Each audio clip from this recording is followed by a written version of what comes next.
Sir, एक बार school में teacher ने माँ के पल्लू पर एक निबंध लिखने के लिए कहा।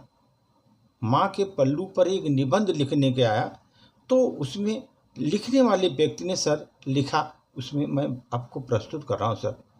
उन्होंने लिखा, सर, आदरणीय टीचर जी, माँ के पल्लू का सिद्धांत माँ को गरिमामयी छवि प्रदान करने के लिए था। माँ के पल्लू का सिद्धांत माँ को गरिमामयी छवि प्रदान करने के लिए था।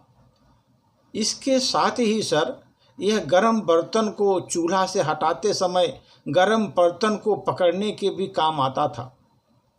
पल्लू की बात निराली थी सर। पल्लू पर तो बहुत कुछ लिखा जा सकता है। पल्लू बच्चों का पसीना पोंछने के काम आता था। गंदे कान, मुंह की सफाई के लिए भी इस्तेमाल माँ करती थी।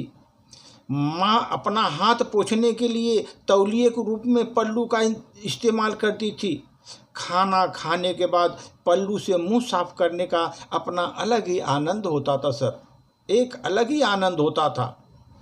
कभी अगर आँख में दर्द होने पर माँ अपने पल्लू को गोला बना करके फूंक मार करके गर्म करके आँख में लगा देती थी।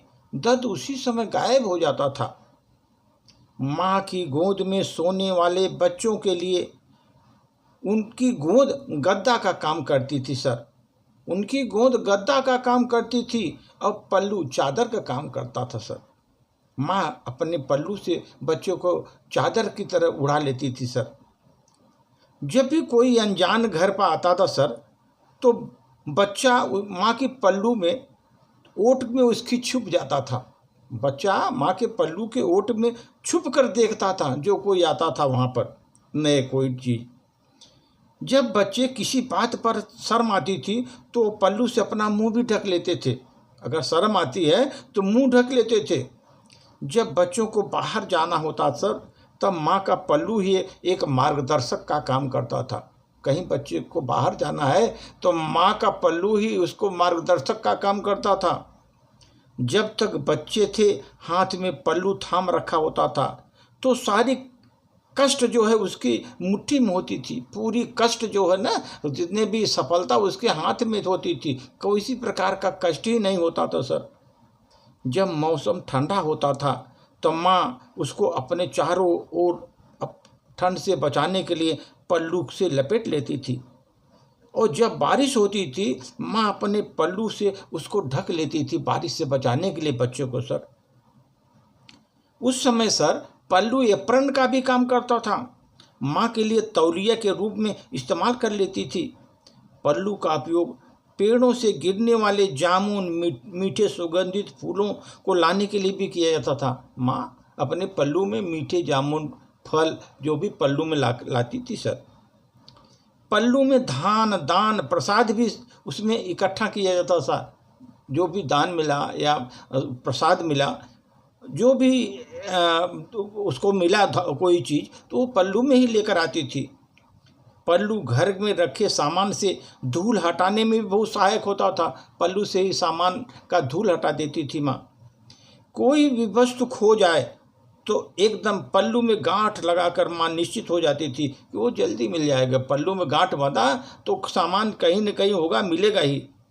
पल्लू में गांठ लगाकर माँ एक फिर चलता फिरता बैंक थी सर। उसके पल्लू में हमेशा कुछ न कुछ पैसे बंधे रहते थे सर। वो तिजोरी रखती थी अपने पल्लू में, और अगर सब कुछ ठीक रहा तो कभी कभी उस बैंक से पैसे भी मिल जाया करते थे।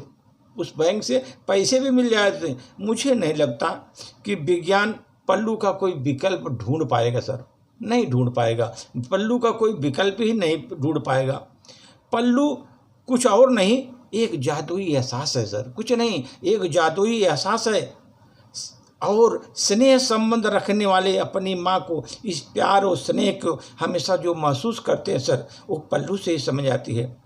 आज की पीढ़ियों को इस पता नहीं होगा कि पल्लू का इम्पोर्टेंस क्या है। तो इसीलिए सर ये पल्लू, माँ का पल्लू एक कवच का काम करता था बच्चों के लिए, और बहुत बड़ा उपयोगी होता था। आदमी बच्चों को बड़े होने में सहायक होने के लिए सर, इसलिए कि माँ के पल्लू को ये बहुत, उसका कोई जो है काट ही नहीं है, उसका कोई माने कि किसी प्रकार का उसका विकल्प ही हमारे पास नहीं है सर, माँ के पल्लू को। तो इसलिए सर अभी माँ के पल्लू को इस तरह का महानता देख करके टीचर ने उस बच्चे को बुलाया और पुरस्कृत किया सर, कि ये बच्चा इतना बढ़िया इन्होंने लेख लिखा, उस लेख को मैं आप लोगों को प्रस्तुत किया सर। धन्यवाद।